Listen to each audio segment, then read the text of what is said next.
الحمد للہ رب العالمین، الصلاة والسلام علی سید الانبیاء والمرسلین، اما بعد، اعوذ باللہ من الشیطان الرجیم، بسم اللہ الرحمن الرحیم۔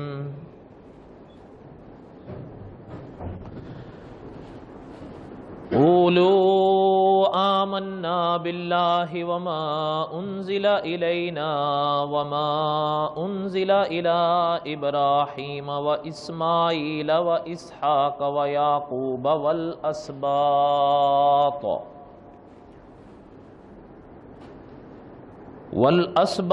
وما اوتی موسیٰ وعیسیٰ وما اوتی النبیون من ربہم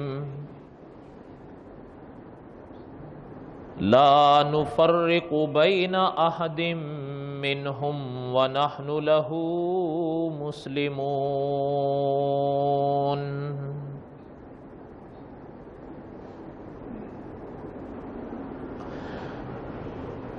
صدق اللہ العظیم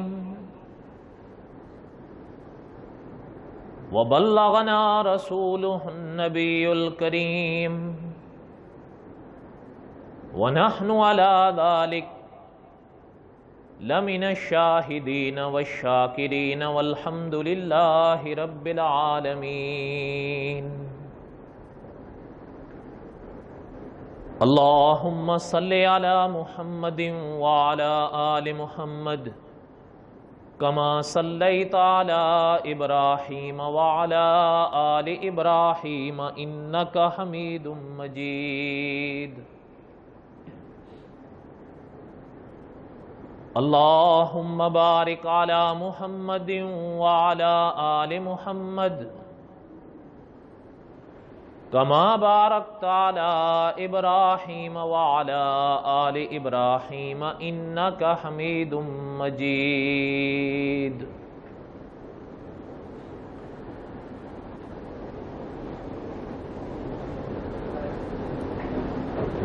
رسالت کا، نبوت کا،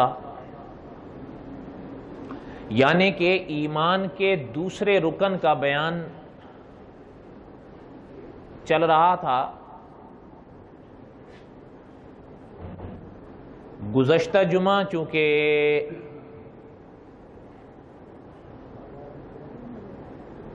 عرفہ کے دن حج کے آنے کے حوالے سے ایک بیان کیا، تو آج ہم واپس اپنے سبق کی طرف لوٹتے ہیں۔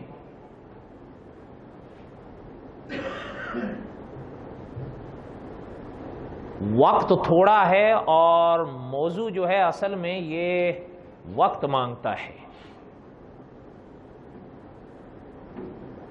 اس لیے موٹی موٹی چند باتیں ہم عرض کر رہے ہیں جمعوں کے بیانات میں۔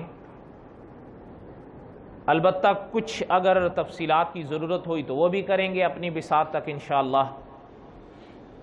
آج اگلا سبق سنیں۔ مولانا ادریس کاندھلوی رحمۃ اللہ علیہ عقائد الاسلام میں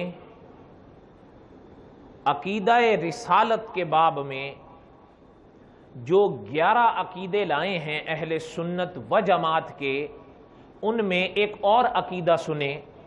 کچھ ہم نے پڑھ لیے اور کچھ انشاءاللہ اللہ کو منظور ہوا تو آگے ہم پڑھیں گے۔ آج ان عقیدوں میں سے ایک عقیدہ اور دہرانا ہے۔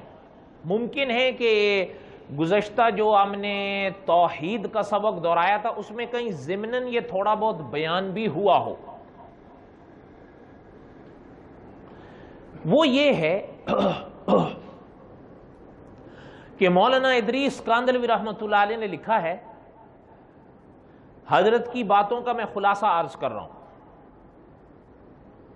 کہ ایمان کے لیے نبوت اور رسالت کا اقرار ضروری ہے۔ پھر حضرت لکھتے ہیں کہ ایمان کے لیے یہ بھی ضروری ہے کہ ہم حضرت آدم سے لے کر حضرت محمد الرسول اللہ صلی اللہ علیہ وسلم تک خدا کے تمام نبیوں اور رسولوں کا اقرار کریں۔ آگے حضرت نے لکھا ہے کہ ہاں کفر کے لیے پھر ہر رسول کا انکار ضروری نہیں ہوگا، کسی ایک رسول کا انکار بھی کوئی شخص کر دے گا تو کفر آ جائے گا۔ اس سے بات حضرت یہ سمجھا رہے ہیں کہ ایمان کے لیے تمام ضروریات دین کا اقرار ضروری ہے، لیکن کفر کے لیے تمام ضروریات دین کا انکار ضروری نہیں، کسی ایک عقیدے کا بھی انکار کر دے گا تو کافر ہو جائے۔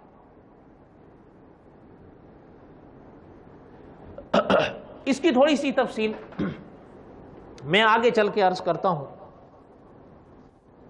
ایک بات مجھے یاد آئی، وہ سن لیں، وہ بھی اسی سے جڑی ہوئی ہے۔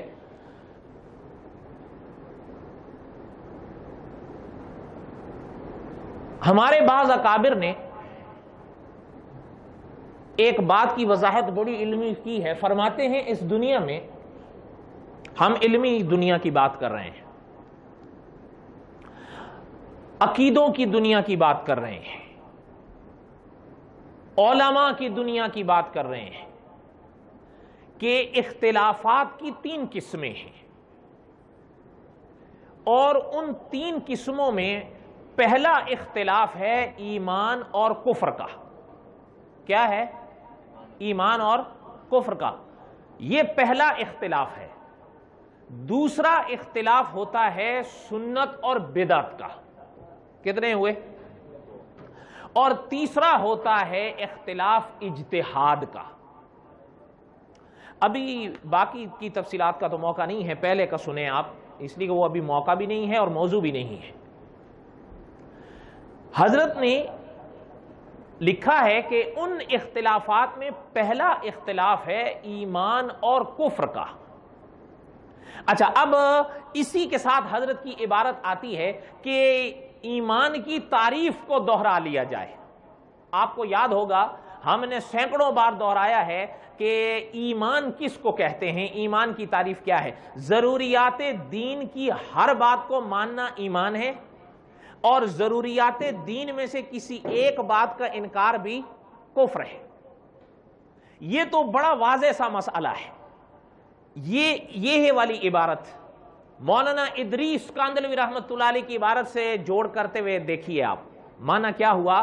اگر آپ نے اور ہم نے اپنے دل میں ایمان کا نور لانا ہے تو اللہ تعالیٰ کی توحید کا بھی اقرار کرنا ہے، ذات کے لحاظ سے بھی اور صفات کے لحاظ سے بھی، اور حضرت آدم سے لے کر حضرت محمد الرسول اللہ صلی اللہ علیہ وسلم تک خدا کے تمام نبیوں اور رسولوں کا اقرار بھی کرنا ہے، اور آخرت پر بھی ایمان رکھنا ہے۔ اب ایمان پورا ہوگا۔ اگر خدا نہ کرے، اگر کوئی انسان ضروریات دین کی تمام باتوں کا اقرار کرتے ہوئے اللہ نہ کرے کسی ایک بات کا انکار کر جائے تو ایمان کا نور دل میں نہیں آئے گا۔ اب اسی کے ساتھ علامہ خالد محمود صاحب کی وہ عبارت یاد کر لیں جو کسی درس میں ہم نے پہلے بھی دہرائی تھی، کہ علامہ خالد محمود صاحب فرماتے ہیں کہ ایمان یہ ایسی چیز ہے، یاد رکھیے گا، یہ جس دل میں آئے گا تو پورا آئے گا، نہیں آئے گا تو ذرا نہیں آئے گا۔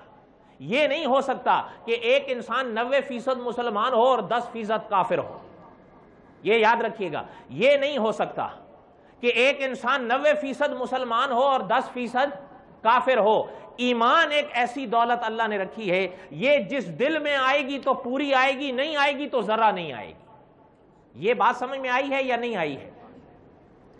علامہ خالد محمود صاحب کی بڑی علمی کتاب ہے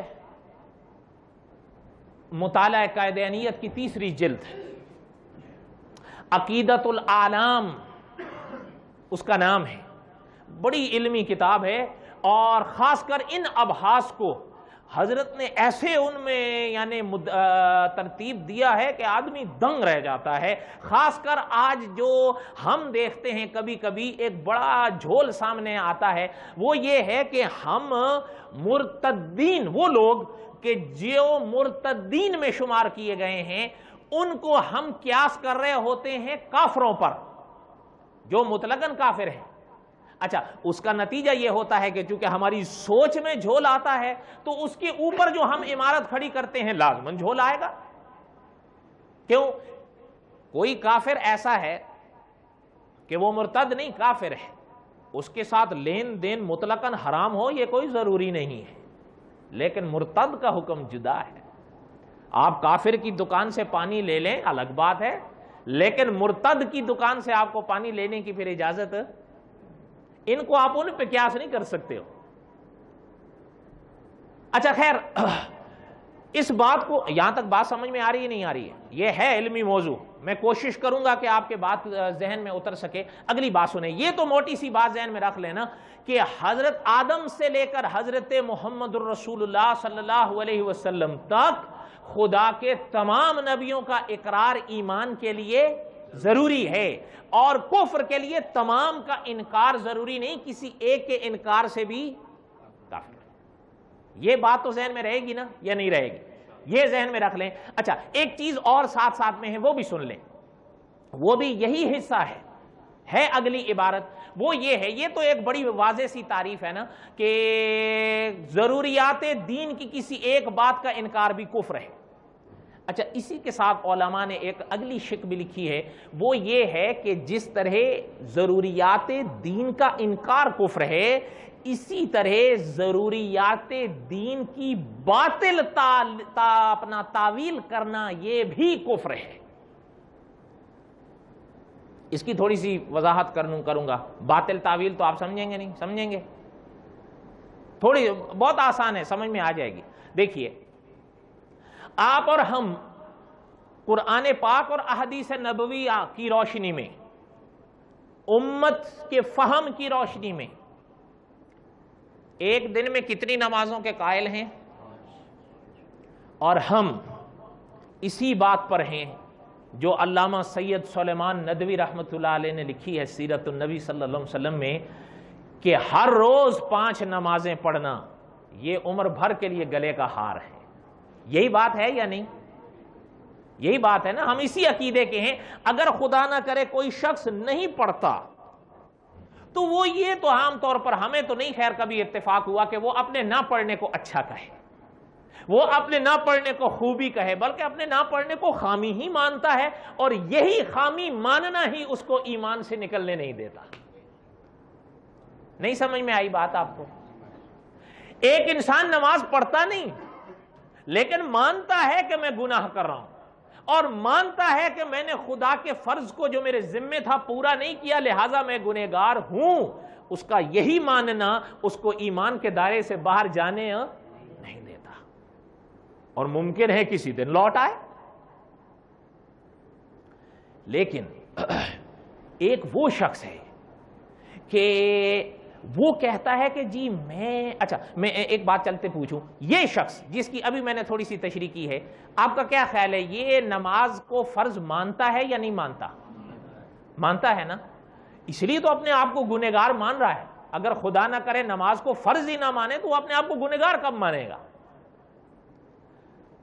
ایک شخص، اب ذرا غور کریے گا، ایک شخص یہ کہتا ہے کہ جی میں کلام پاک میں جو لفظ صلاۃ آیا ہے، لفظ نماز جو ذکر کیا جاتا ہے عام طور میں زد زبان عام ہے، میں نماز کا انکاری نہیں ہوں، میں تو نماز کو فرض مانتا ہوں، لیکن میں اس حیت کو نہیں مانتا یہ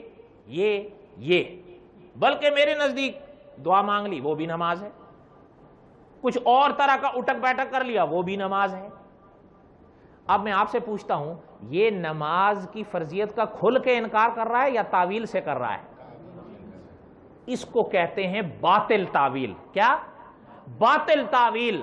اور اس کا کوئی خدا نہ کرے اگر کوئی شخص اس طرح کا قائل ہے تو علماء فرماتے ہیں جس طرح ضروریات دین کا انکار کفر ہے، اسی طرح ضروریات دین کی باطل تعویل بھی کفر ہے۔ نماز اسی طرح ہوگی جس طرح صحابہ نے پڑھی ہے۔ بات سمجھ میں آئی ہے یا نہیں آئی ہے؟ اور آپ صلی اللہ علیہ وسلم کے صحابہ نے نماز کس طرح پڑھی ہے؟ جس طرح حضور نے پڑھی ہے۔ اب یہ کیسے ہو سکتا ہے کہ قرآن کریم میں لفظ صلاۃ آئے اور اس کا معنی نہ حضور سمجھیں نہ صحابہ سمجھیں بلکہ یہ سمجھے؟ اس کو صحیح ماننے کا تو معنی نتیجہ کیا نکلے گا کہ پہلے ہم ان کو غلط مانیں، پھر یہ کفر ہوگا یا نہیں یہ آپ سوچ لو۔ اس لیے علامہ خالد محمود صاحب نے اپنی ایک اور کتاب ہے حضرت کی، اس میں حضرت نے ایک بات لکھی ہے، طلباء کے لیے بھی، ہمارے لیے اور آپ کے لیے بھی ہے، بڑی زبردست۔ حضرت نے لکھا ہے کہ انسان کو چاہیے اگر کبھی کسی اور سے بات ہونے لگے نا تو اس کے سامنے قرآن اور حدیث کے لیے فہم امت کو شرط قرار دے، کہے قرآن حدیث پہ ضرور بات ہوگی، قرآن حدیث پہ ضرور بات کریں گے، لیکن فہم امت کی روشنی میں۔ نہیں سمجھ میں آ رہی بات آپ؟ اللہ کرے آ جائے۔ اچھا خیر، کہنے کا مقصد کیا تھا؟ اچھا ایک تو یہ مثال ہے۔ اچھا اگلی بات سنیں، زکوٰۃ فرض ہے یا نہیں؟ نماز فرض ہے تو زکوٰۃ بھی فرض ہے، الا کہ اگر کوئی شخص صاحب نصاب نہیں ہے وہ ایک الگ بات ہے، لیکن جو شخص صاحب نصاب ہے اپنے مقام پر زکوٰۃ فرض ہے۔ کلام پاک میں ایک آیت آتی ہے، آپ شاید حیران ہوں گے،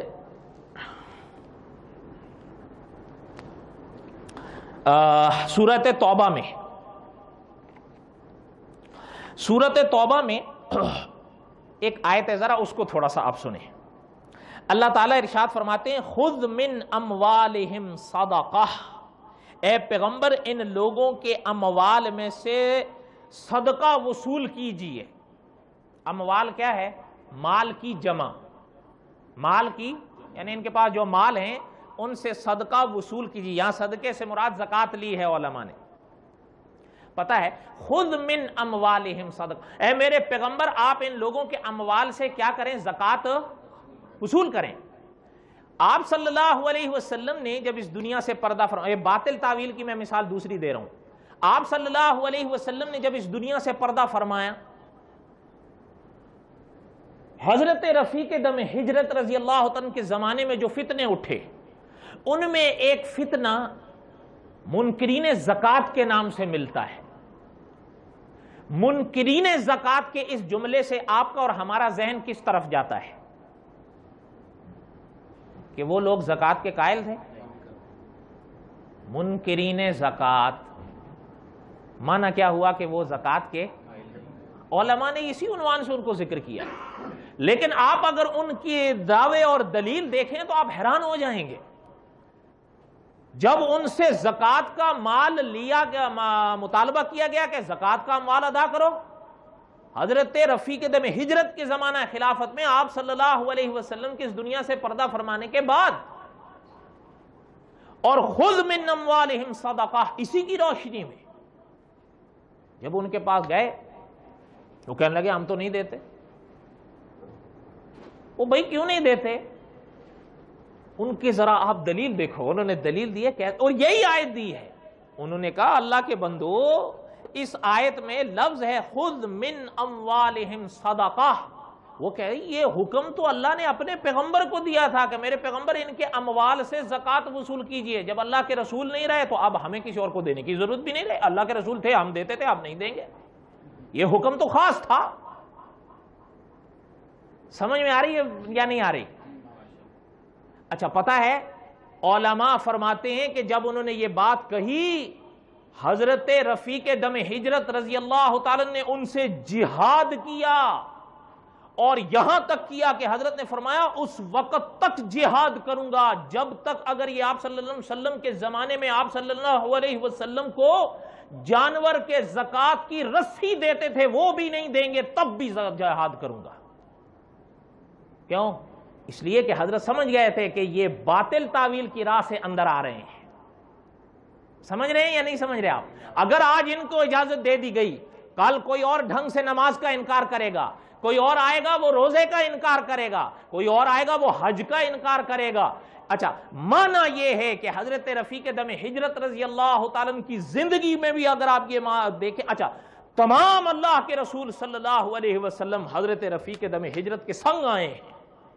معنی کیا ہوا کہ ضروریات دین کی کسی ایک بات کا انکار بھی کفر ہے، تو جس طرح یہ کفر ہے ضروریات دین کی کسی بات کا باطل تعویل کرنا، وہ بھی۔ ایک مثال ہوئی پرانے زمانے کی یعنی گزرے زمانے کی، ایک ہے موجودہ زمانے کی، وہ بھی سن لیں۔ حضرت آدم علیہ السلام خدا کے پہلے پیغمبر اور حضرت محمد الرسول اللہ صلی اللہ علیہ وسلم خدا کے آخری پیغمبر، ٹھیک ہے؟ اس دنیا میں قائدینی ہیں، کبھی کبھی بعض قائدینیوں کے اگر آپ گھروں کے سامنے سے گزرے نا، یہاں تو وہ ماحول نہیں ہے، ان کے گھروں کے اوپر لکھا ہوتا ہے کہ آپ صلی اللہ علیہ وسلم خاتم النبیین ہیں۔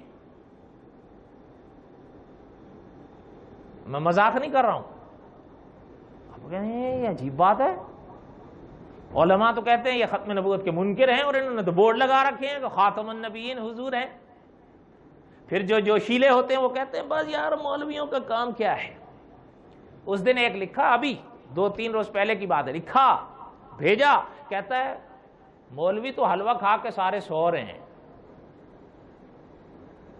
انا للہ و انا الیہ راجعون۔ یہ کیا ہے اللہ کے بندو، تم تو بڑوں کی توہین کر رہے ہو۔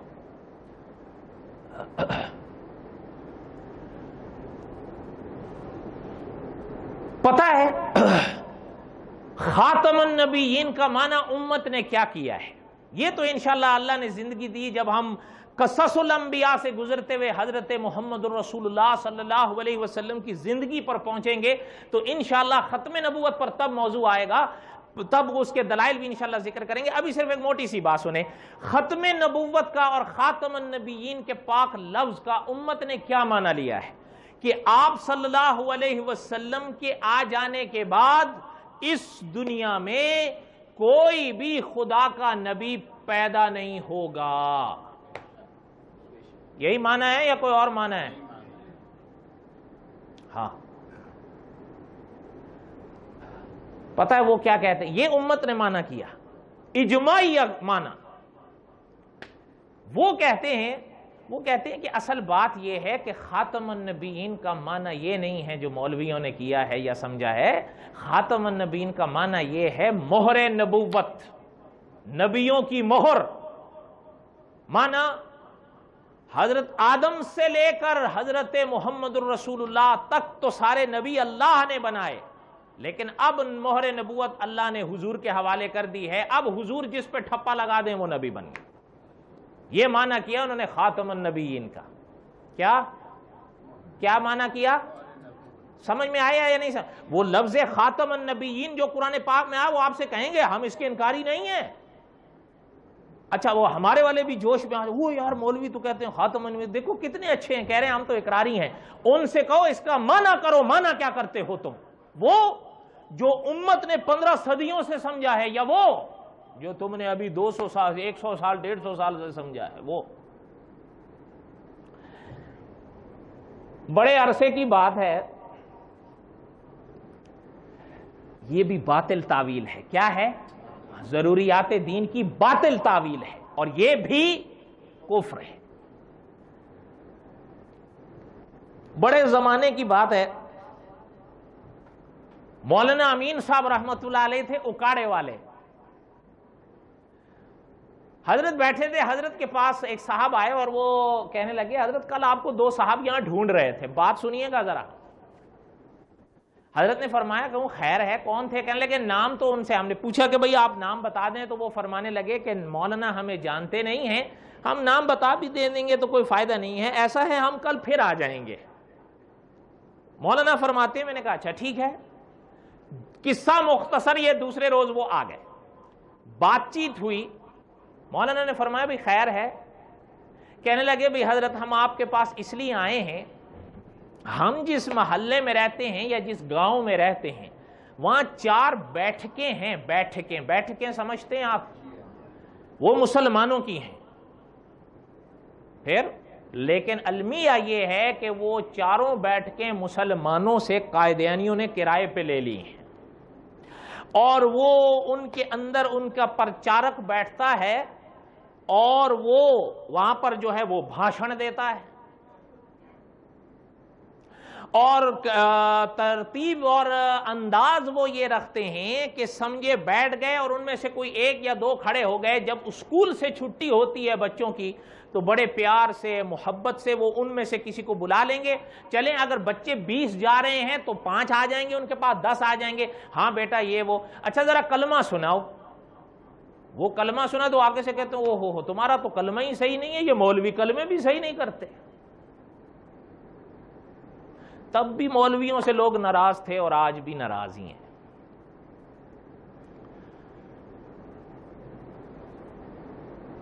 وہ کہنے لگے جی, پھر کہنے لگے آپ ہمارے پاس آیا کرو, ہم کلمے اور نمازیں ہی تو ٹھیک کرتے ہیں. پھر کہنے لگے کہ حضرت بات یہ ہے کہ انہوں نے مچھیاں, ٹافیاں, کھانے پینے کی چیزیں, بسکٹ, اس طرح کی چیزیں بھی رکھی ہوئی ہوتی ہیں تو بچے تو ان پر نثار ہوتے ہیں. سمجھے ایک دن ایک بچہ گیا, اس نے دوسرے سے کہا بھئی وہاں تو مچھیاں ملتی ہیں, تو دوسرے روز 5 چلے گئے, تیسرے روز 10 چلے گئے. تو یہ تو کام خراب ہو رہا ہے. اور ہم نے سنا ہے کہ آپ ان سے بات چیت کر لیتے ہو, تو ہم ان سے سچ پوچھئے تو مناظرہ طے کر کے آئے ہیں. حضرت فرمانے لگے کہ چلیں ٹھیک ہے, جب آپ لوگوں نے کر لیا ہے تو کس وقت آنا ہے؟ جی اس وقت. حضرت نے فرمایا اچھا میں پہنچ جاؤں گا. قصہ مختصر یہ کہ مولانا اپنے وقت پر پہنچ گئے. یہ باطل تعویل کی مثال دے رہا ہوں آپ کو. قصہ مختصر یہ کہ جب وہاں پہنچے, مولانا امین صاحب رحمۃ اللہ علیہ فرماتے ہیں کہ ان کا مناظر کھڑا ہوا. اب ذرا دیکھیے گا, یاد رکھیے گا, علامہ خالد محمود صاحب نے لکھی ہے ایک بات بڑی عجیب. فرماتے ہیں ایک کفر ہوتا ہے وہ آتا ہے دشمنی کی راہ سے, ایک کفر ہوتا ہے وہ آتا ہے محبت کی راہ سے. کفر کفر ہے چاہے کسی رنگ میں بھی سامنے آئے. مولانا فرماتے ہیں وہ کھڑا ہوا تو وہ کہنے لگا کہ بھائی بات یہ ہے, ان کے مناظر کی بات کر رہا ہوں. وہ کہنے لگا بھائی بات یہ ہے کہ تمام نبی اللہ کے برحق. اب ذرا انداز دیکھیے گا, کہتا ہے تمام اللہ کے نبی برحق. یہ جملہ اس کا صحیح ہے یا غلط ہے؟ تمام اللہ کے نبی برحق, ٹھیک ہے. اچھا آگے سنیں, کہتا ہے ان کے تمام کے حق کو تسلیم کرتے ہوئے یہ بات بھی ہم اور آپ سب مانتے ہیں کہ ان تمام میں شان میں بڑھ کر حضرت محمد الرسول اللہ ہے صلی اللہ علیہ وسلم. اس کی یہ بات بھی صحیح ہے یا غلط؟ اب سنیں, کہنے لگا کہ دیکھیں بات یہ ہے کہ ہمارے نبی کس طرح شان سے بڑے تمام انبیاء سے. کہنے لگا اس طرح بڑے کہ حضرت آدم سے حضرت عیسیٰ علیہ السلام تک جو خدا کے نبی اور رسول اس دنیا سے گزرے ہیں, ان کی تابعداری کر کے کوئی ولی بنا, ان کی تابعداری کر کے کوئی قطب بنا, ان کی تابعداری کر کے کوئی غوث بنا, لیکن اللہ نے یہ شان صرف محمد الرسول اللہ کو دی ہے کہ حضور کی اتباع میں جہاں کوئی ولی بنا, اتباع سے جہاں کوئی قطب بنا, اتباع سے جہاں کوئی غوث بنا, تو محمد الرسول اللہ کی اتباع میں اللہ نے یہ اثر رکھا ہے کہ حضور کی اتباع سے ہی نبی بنا.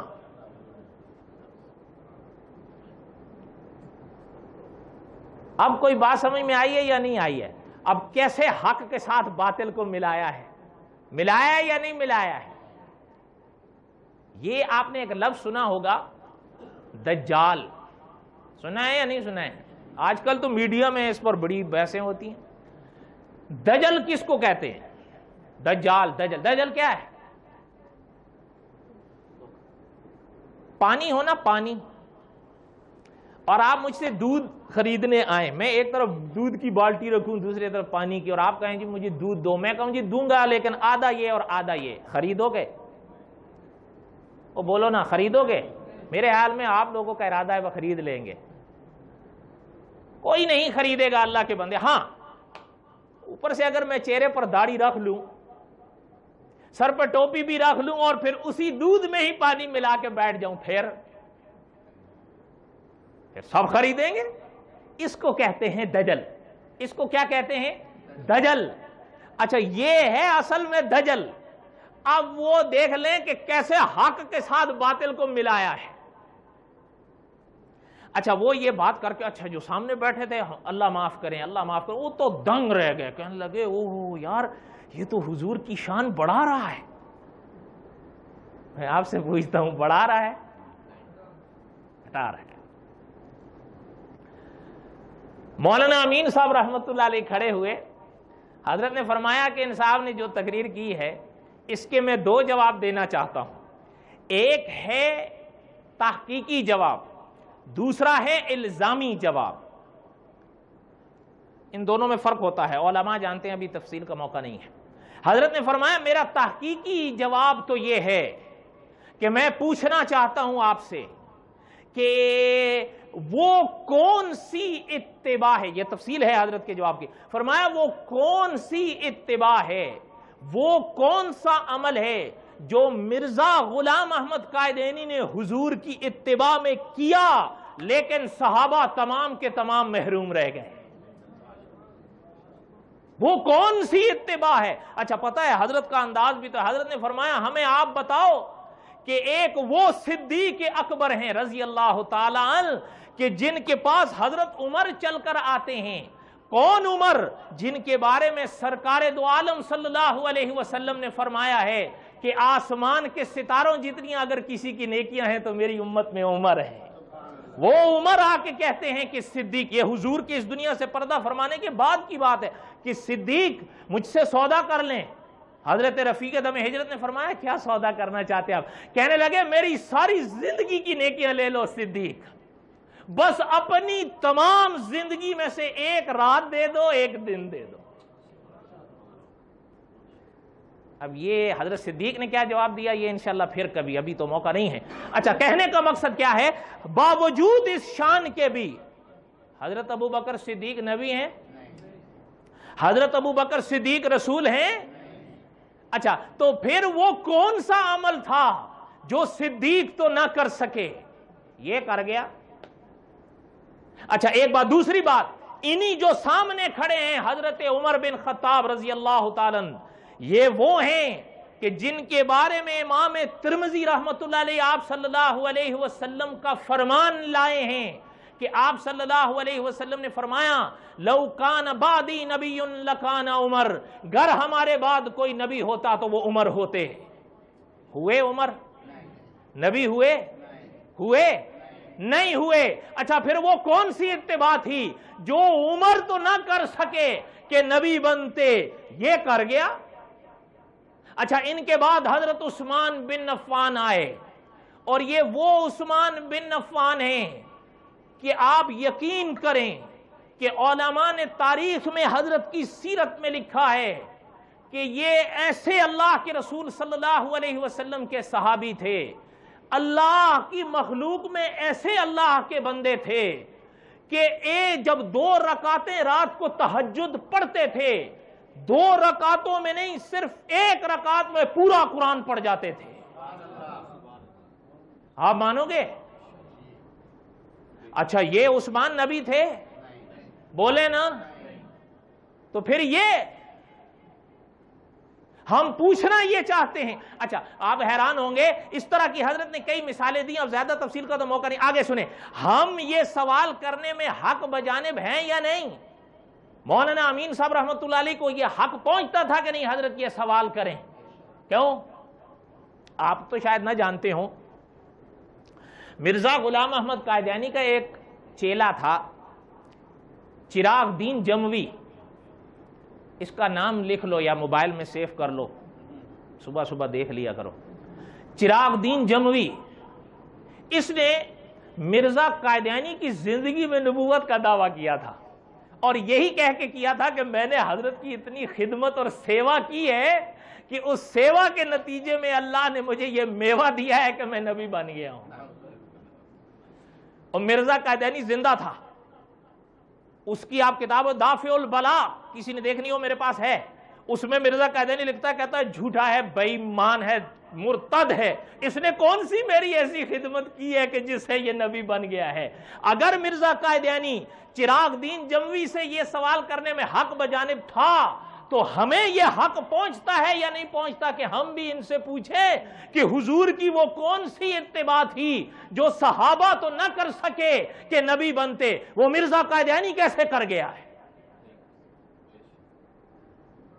بلکہ ہمارے حضور کی امت میں تو ایسے ایسے لوگ گزرے، آپ حیران ہوں گے۔ صاحب مجمع البحرین لکھتے ہیں، آپ شاید نہ مانیں، مرزا قادیانی کا ایک الہام تھا کہ مجھے الہام ہوا ہے کہ میں مکہ مروں گا یا مدینے مروں گا۔ الہام سمجھ میں آیا ہے؟ اس وقت زندہ تھے پیر مہر علی شاہ صاحب گولڑوی رحمت اللہ علیہ۔ حضرت نے جواب دیا تھا اس بات کا، حضرت نے فرمایا تھا میں نبی نہیں لیکن سچے نبی کا امتی ہوں، مجھے بھی الہام ہوا ہے کہ تیرا مکہ مدینے میں مرنا تو درکنار، تجھے ساری زندگی مکہ مدینہ دیکھنا نصیب نہیں ہوگا۔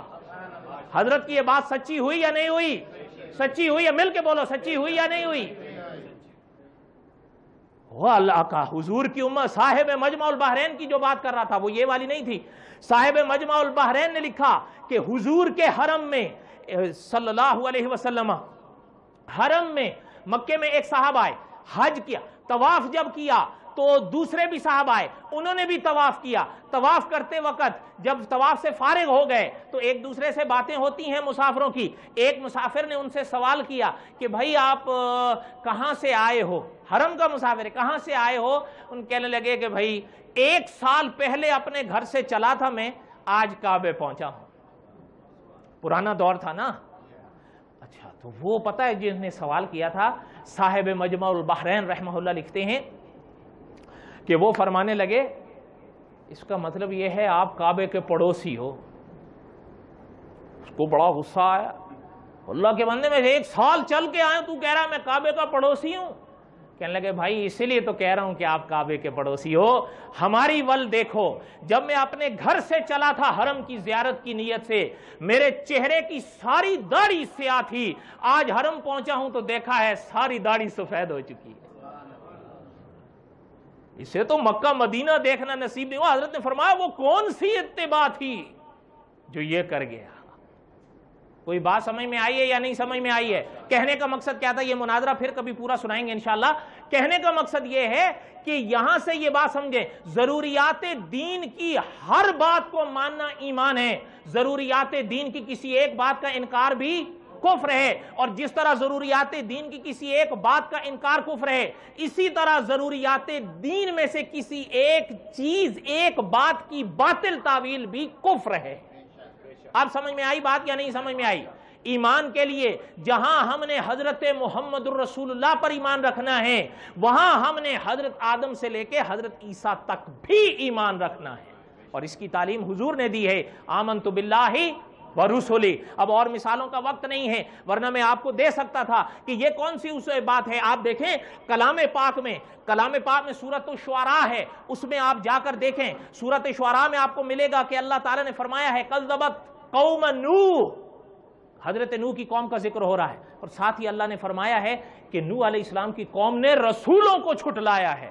میں آپ سے پوچھتا ہوں، قوم نوح کے پاس ایک رسول گئے تھے یا سارے گئے تھے؟ وہ بولے نا، ایک ہی گئے تھے، کون؟ حضرت نوح علیہ السلام۔ لیکن اس قوم نے حضرت نوح کا انکار کیا، لیکن اللہ نے جو کلام پاک میں لفظ استعمال فرمایا ہے وہ ہے مرسلین کا۔ اس کا معنی مفسرین نے یہی لکھا ہے کہ انہوں نے جو حضرت نوح علیہ السلام کا انکار کیا، معنی یہ ہے کہ تمام انبیاء کا انکار کیا۔ کوئی بات سمجھ میں آئی ہے یا نہیں سمجھ میں آئی؟ آپ کو تو خیر پتہ نہیں یاد بھی ہوں گے کہ نہیں، آپ کو دیکھ کے مجھے ایک شعر بڑا یاد آتا ہے، بدلتا ہے رنگ آسماں کیسے کیسے، ہمارے بھی ہیں مہرباں کیسے کیسے۔ وما علینا الا البلاغ سنتیں پڑھ